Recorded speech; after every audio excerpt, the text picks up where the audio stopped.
USA ने जैसे ही Japan के हिरोशिमा एंड नागासाकी पर न्यूक्लियर अटैक करवाया तो इस एक अटैक से पूरा वर्ल्ड वॉर 2 ही रुक गया था।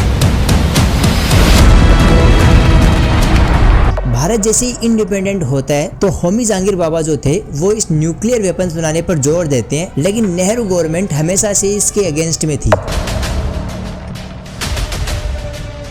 जहां नेहरू जी को यह लगता था कि हिंदी चीनी भाई भाई, उसी चाइना ने भारत को कमजोर समझकर भारत पर अटैक किया, जिसके बाद पीएम लाल बहादुर शास्त्री ने प्रेस कॉन्फ्रेंस में अनाउंसमेंट किया कि हम भी न्यूक्लियर वेपन्स को पीसफुल पर्पज के लिए यूज में लेंगे। तलवार की नोक पर या एटम बम के डर से कोई हमारे देश को झुकाना चाहे, दबाना चाहे, ये देश हमारा दबने वाला नहीं। इंदिरा गांधी के टाइम पीरियड में जैसे ही स्माइलिंग बुद्धा को कंडक्ट करवाया जाता है तो एनपीटी मेंबर्स वाले देश इंडिया पर अलग अलग तरीके के सैंक्शंस लगा देते हैं। अब अटल बिहारी वाजपेयी जी को फिर से क्या जरूरत पड़ती है कि वो इंडिया में फिर से न्यूक्लियर वेपन्स को कंडक्ट करवाते हैं।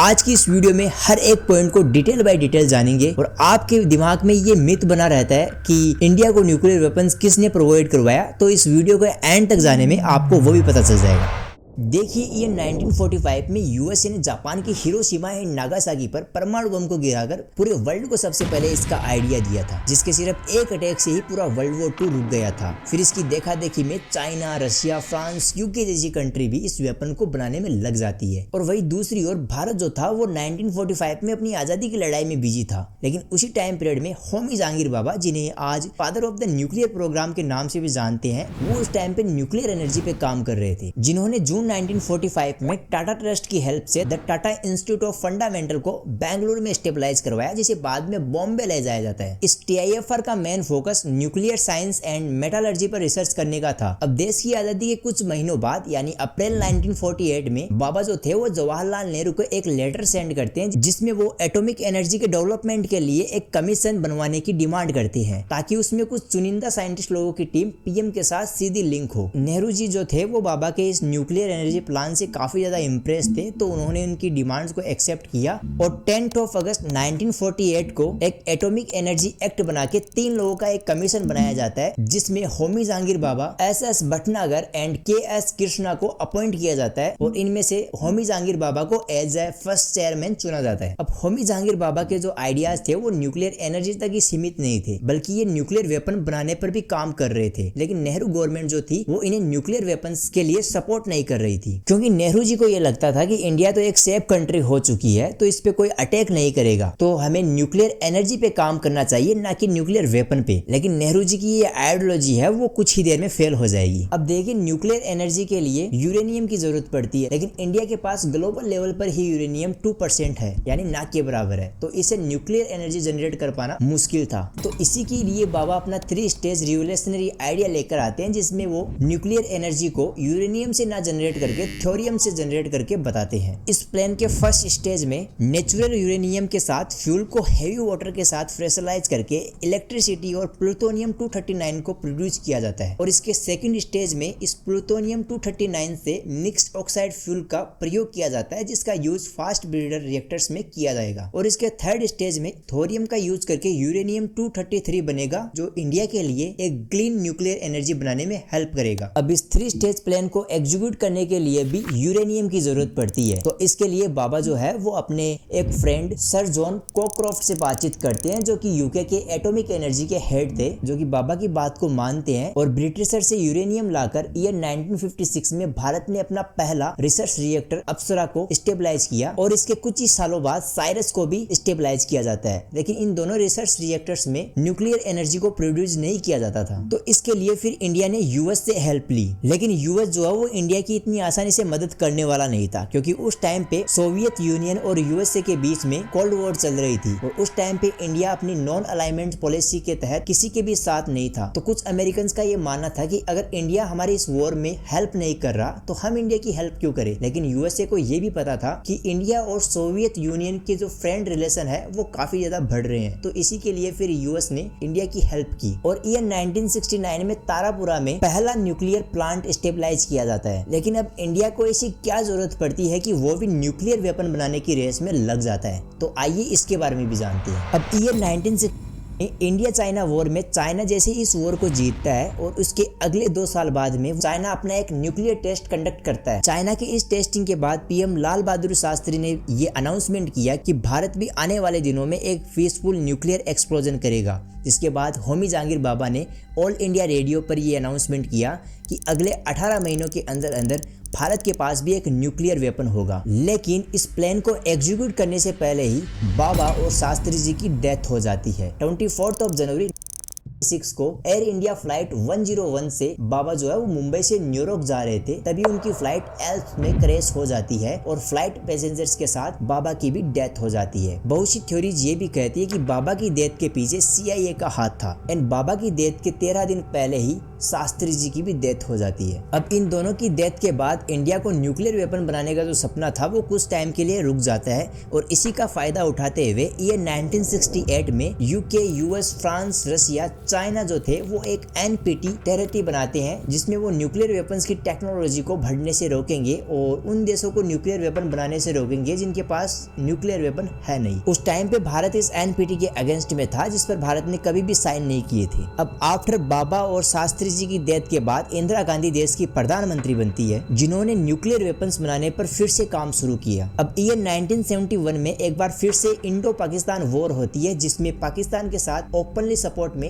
USA एंड चाइना था जो कि भारत पर अटैक करने के लिए ही आ रहा था और इंडिया ने उस टाइम पे USSR से हेल्प ली और इसी की हेल्प से इंडिया इस वॉर को जीतता है। अब इस वॉर के बारे में डिटेल में किसी अदर वीडियो में जानेंगे वरना वीडियो लंबी हो जाएगी। अब इसके नेक्स्ट ईयर 1972 में इंदिरा गांधी बार्क में जाकर न्यूक्लियर वेपन्स बनाने के लिए एक ग्रीन सिग्नल देती है। अब इसके लिए राजा रमन्ना, R चिदम्बरम और होमी सेंतना को चुना जाता है जिनकी प्रेजेंसी में 75 साइंटिस्ट लोगों की टीम बनाई जाती है जिसमें DRDO और TBRL के साइंटिस्ट और इंजीनियर शामिल थे। इस प्रोजेक्ट के बारे में इंदिरा गांधी के अलावा सिर्फ 3 ही लोगों को पॉलिटिक्स में पता था और इसका रीजन ये था कि NPT मेंबर्स वाली कंट्रीज ये कभी नहीं चाहते कि इंडिया के पास भी एक न्यूक्लियर वेपन हो। इस कारण भारत के इस प्रोजेक्ट के बारे में कुछ चुनिंदा scientist, engineers and political leaders को ही पता था। अब डेट आती है 18 मई 1974 की सुबह 8:05 पर राजस्थान के थार डेजर्ट में पोखरन वाले इलाके पे एक बड़ा धमाका होता है। अब आप लोगों के दिमाग में ये क्वेश्चन आ रहा होगा कि साइंटिस्ट लोगों ने पोखरन वाले इलाकों को ही क्यों चुना। तो इसका सबसे बड़ा रीजन ये है कि वहां पर ह्यूमन पॉपुलेशन जो है वो काफी कम है और जो एक्सप्लोजन किया गया था वो अंडरग्राउंड था जिससे कि रेडिएशन फैलने का जो खतरा था वो काफी ज्यादा कम है। अब जैसे ये न्यूक्लियर एक्सप्लोजन कंप्लीट होता है तो राजा रमन्ना इंदिरा गांधी को एक मैसेज सेंड करते हैं कि बुद्धा मुस्कुराया। इनकी इस मैसेज को सेंड करने के बाद उन NPT मेंबर्स वाले कंट्रीज को भी पता चल जाता है कि भारत ने भी न्यूक्लियर एक्सप्लोजन कर दिया है, जिसको लेकर USA एंड कनाडा सबसे ज्यादा शॉक होता है क्योंकि इस न्यूक्लियर एक्सप्लोजन में जिस प्लूटोनियम का यूज किया गया था वो कनाडा के वाटर रिएक्टर टेक्नोलॉजी से प्रोड्यूस किया गया था, जिसके बाद कनाडा जो है वो भारत की सभी परमाणु सहायताओं को बंद कर देता है, जिसको लेकर एट अ सेम टाइम पे इंदिरा गांधी अनाउंसमेंट करती है कि भारत जो है वो न्यूक्लियर वेपन्स का यूज पीसफुल पर्पज के लिए ही करेगा। भारत की इस न्यूक्लियर एक्सप्लोजन करने के बाद USA जो है वो 1978 में एक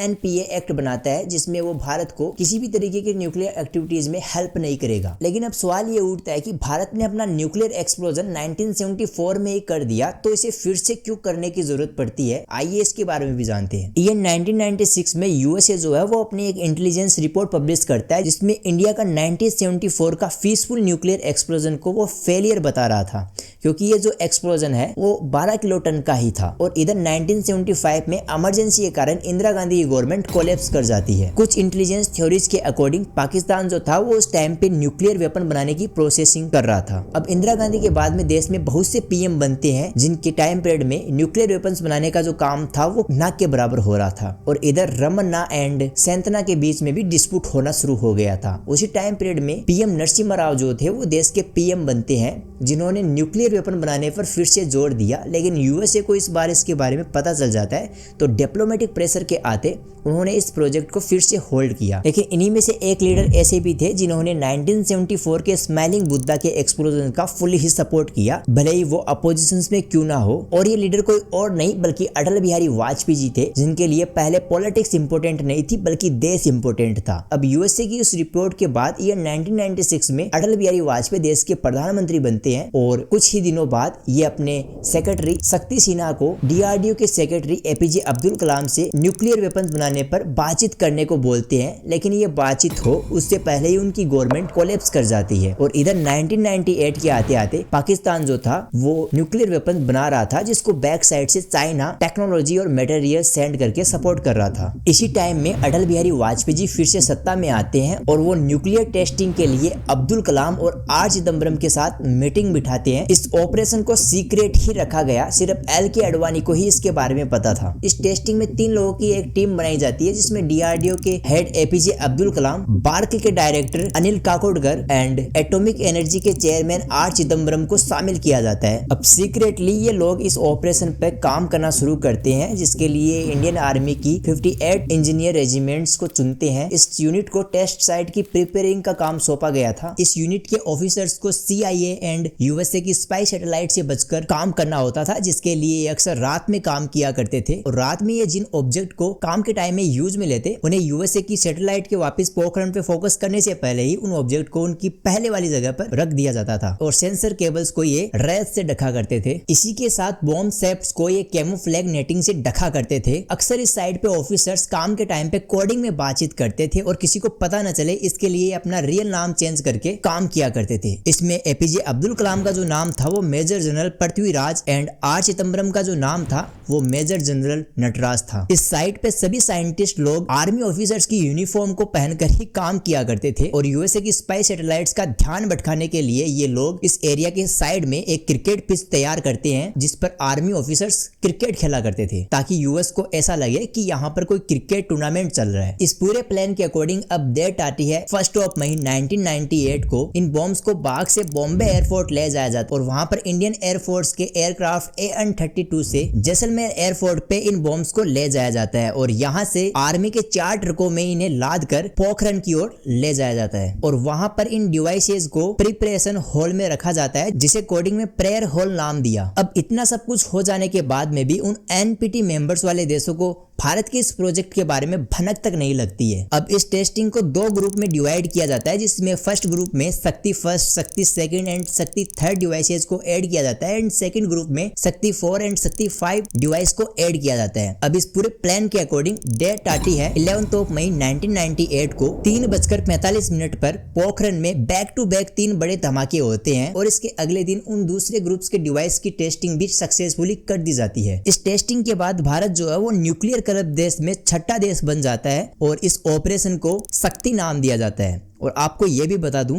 कि इस ऑपरेशन में भारत ने किसी भी देश से हेल्प नहीं ली। और फिर अटल बिहारी वाजपेयी जी प्रेस कॉन्फ्रेंस में आकर इस प्रोजेक्ट के बारे में बताते हैं और कहते हैं कि अगर जरूरत पड़ी तो भारत न्यूक्लियर वेपन्स का भी इस्तेमाल कर सकता है। और साथ में उन्होंने ये भी कहा कि न्यूक्लियर वेपन्स का इस्तेमाल उन देशों पर नहीं किया जाएगा जिनके पास न्यूक्लियर वेपन है नहीं, और किसी भी वॉर में भारत पहले न्यूक्लियर वेपन का इस्तेमाल नहीं करेगा। अब भारत की सक्सेसफुली टेस्टिंग के बाद USA जो है वो अपनी इंटरनेशनल लेवल पर इंसल्ट से बचने के लिए भारत पर अलग अलग तरीके के सैंक्शंस लगा देता है। और वीडियो के एंड तक आते आते आपको ये भी पता चल चुका है कि भारत को न्यूक्लियर वेपन बनाने में इन सारे लोगों का योगदान था और इन सभी के योगदान से ही भारत आज न्यूक्लियर वेपन कंट्री है। अगर ये वीडियो इंफॉर्मेटिव लगी है तो इसे लाइक शेयर सब्सक्राइब जो भी है वो कर देना।